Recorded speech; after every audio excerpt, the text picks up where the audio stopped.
Good evening, viewers. I hope you have a fantastic weekend. Another episode of Guest with Nazir.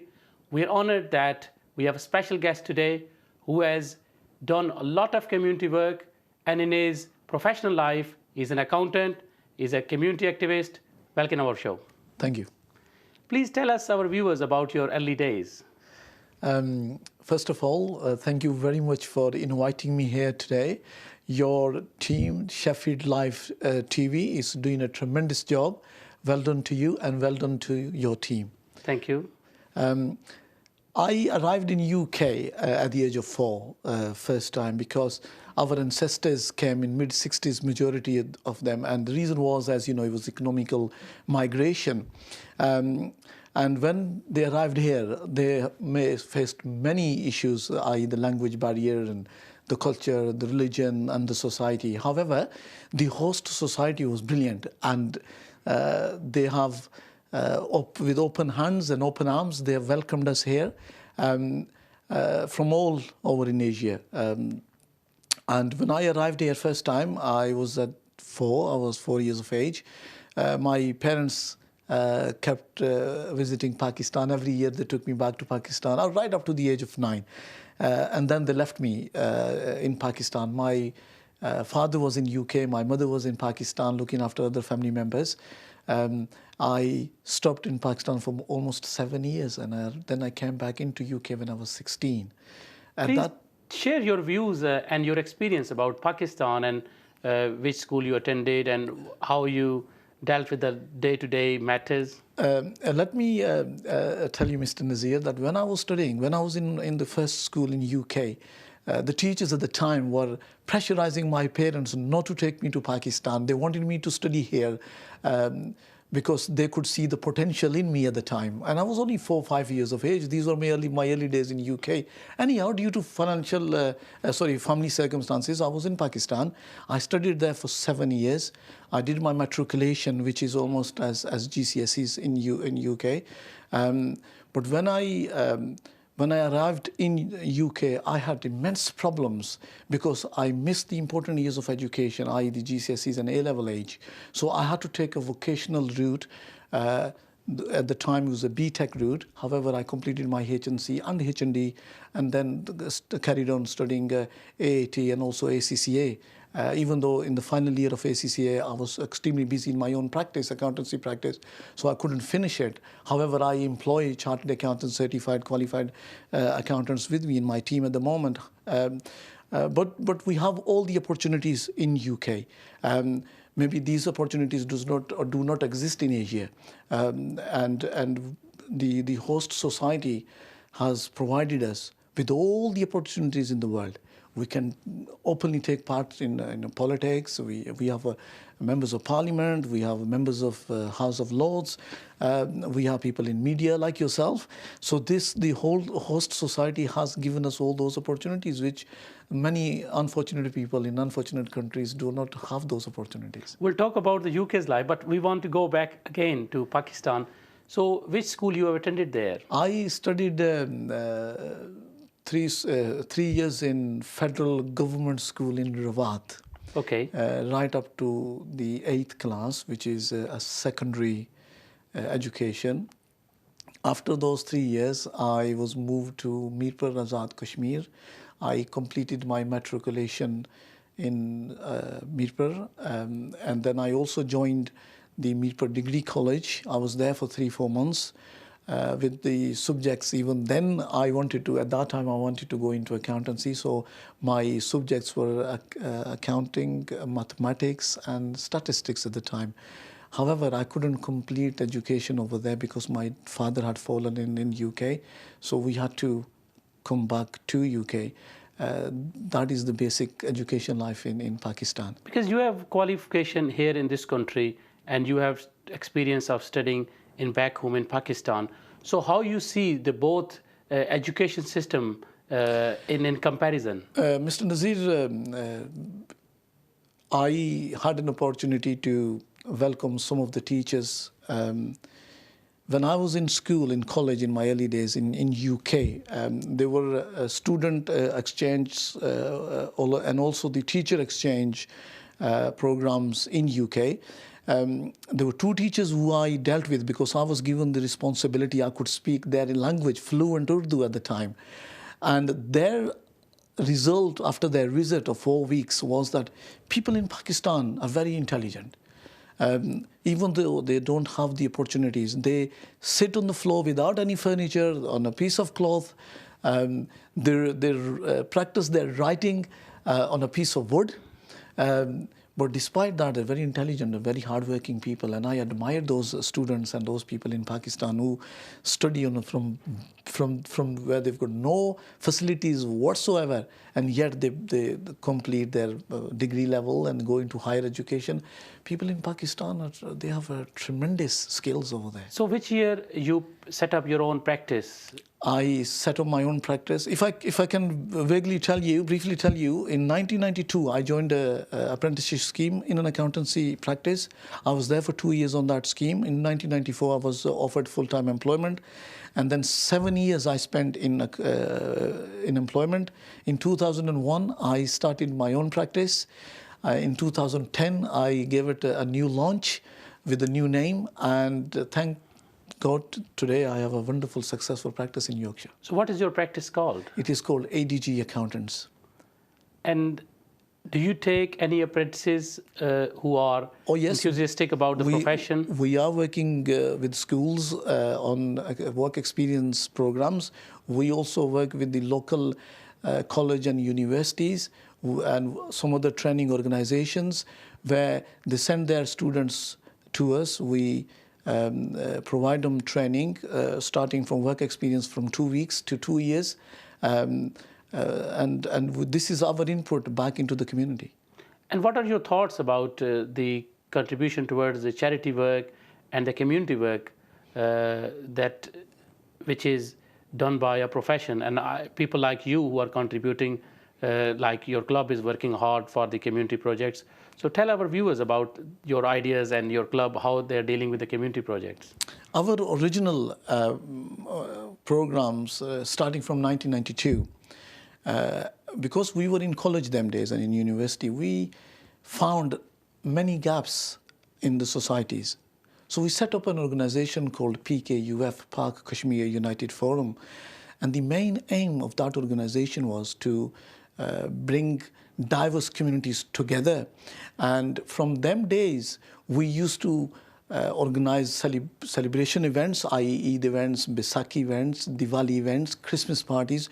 So we bring people together, we bring communities together, because the only way you can move forward in peaceful manner is when you listen to each other, you understand to each other, and you move forward. And like I said earlier, the host society is ready to accept and communicate with you at any level, at any...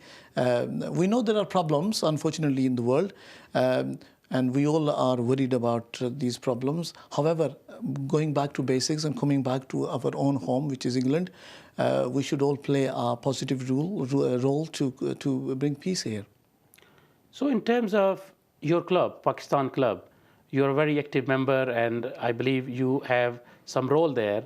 So how it's working for the cohesive society, and also at the same time back home, so what is the role of that club? Now, Pakistan Club is based on a British club in Islamabad and in Lahore. It's the same, exactly same concept. The British club in Islamabad and in Lahore, they have they arrange all type of facilities for their members, starting from gym, swimming pool, banqueting halls, restaurants, cinemas, and a lot of other leisure activities, many other leisure activities. And we have exactly same idea, where we want to serve not only the elders in the community, but youngsters as well, having their cinemas there, having children play area, banqueting halls, restaurants, exactly on the same concept. And anybody could be a member and then bring their guests in without a charge. And we find that hopefully once the idea is developed, once the aim is delivered, it will play a very positive role within the local society. Thank you. Now we move forward towards some professional questions. Our viewers would like to know that what are the implications for VAT for the new businesses? It depends, again, what type of businesses a businessman is setting up.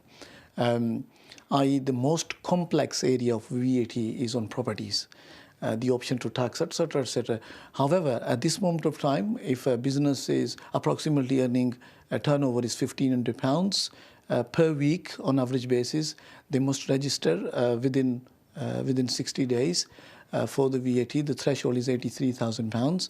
And it depends. I always say to business community that the day you have an idea to set up a business, always seek for professional advice. Planning from day one is vital for the success of business, regardless what size of the business it will be. But everybody started from a first step, i.e. Mr. Morrison started from a corner shop, and today is running an organization which employs thousands of people and is nationwide. Therefore, any business is important. However, the planning is very, very vital. So what are the implications if somebody has failed or could not register the registration for VAT purposes? So what are the penalties? So what are the consequences? Again, size of the business matters here. Penalties are heavy penalties nowadays. Immediately when somebody recognizes that they have to be registered for VAT, please contact your accountants. They will put you to the right track. The penalties start from 5% to 15%. In the period where the business was not registered, and these can be mitigated.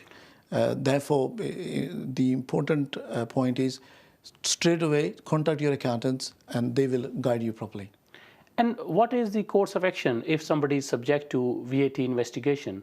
So what are the best mode for them? So what they should do immediately? Because sometimes it happens some businesses have failed due to some reason, and then HMRC comes and they knock their door and say, we want to look the affairs of this. So what is the best course for them? In my career, I have seen many businesses, even the good businesses, which have failed only because of lack of proper record keeping. If somebody is ill-advised, they must always go for a second opinion. VAT investigations, if the records are there, the audit trail of the transactions is there, then there will not be a big problem knocking on businessmen's door. Therefore, VAT investigations are welcome, tax investigations are welcome. If the records are there, there is no problem. Inspectors can come along, look at those records. But again, the planning is important. Record keeping is important. Nowadays, the accounting information should be on fingertips of a businessman because those businesses can never fail who have proper financial and accounting policies in place. We go for a totally new subject, which is capital gain tax. So just for our viewers, quickly, how you summarize how it works, capital gain tax, especially for the sale of property? Exactly, I was going to come to that.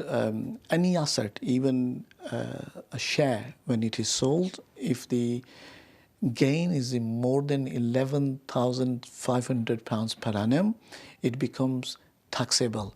Now, different individual taxpayers have different ratios and percentage of tax to pay. Even the capital gain, CGT tax, it is always again vital for planning. The businessman must engage with their accountants even before an asset is sold on 4th of April, can get an exemption of 11,500. So if there are two assets sold, i.e. a property or a share in a company, accountants will tell you that to avoid tax, and not again to evade tax, this is very important, to avoid tax, an asset can be sold on 4th or 5th of April and on the 6th of April. By 1 day difference, there is a personal exemption of 11,500 which can be utilized as a personal allowance. And what's about if the property is owned by two people? So it means there will be two exemptions? There will be two allowances, yes, individual allowances, correct. Thank you.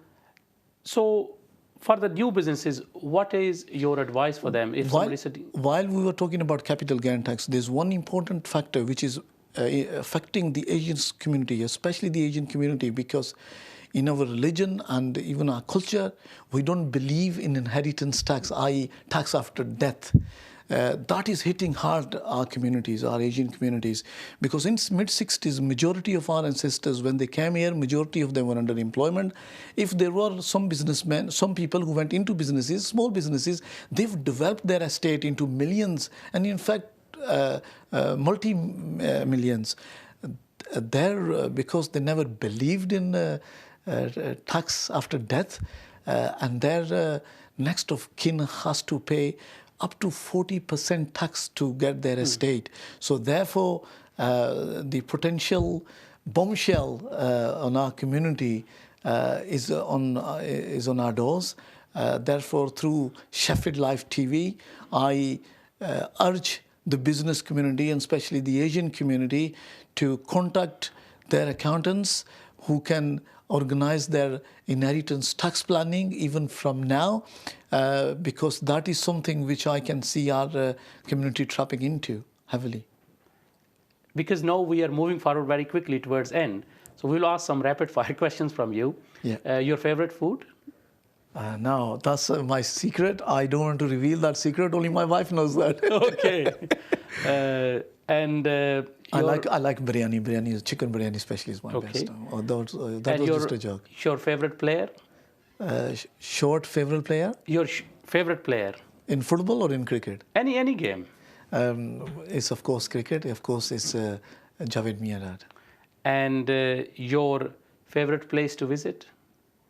London, of course.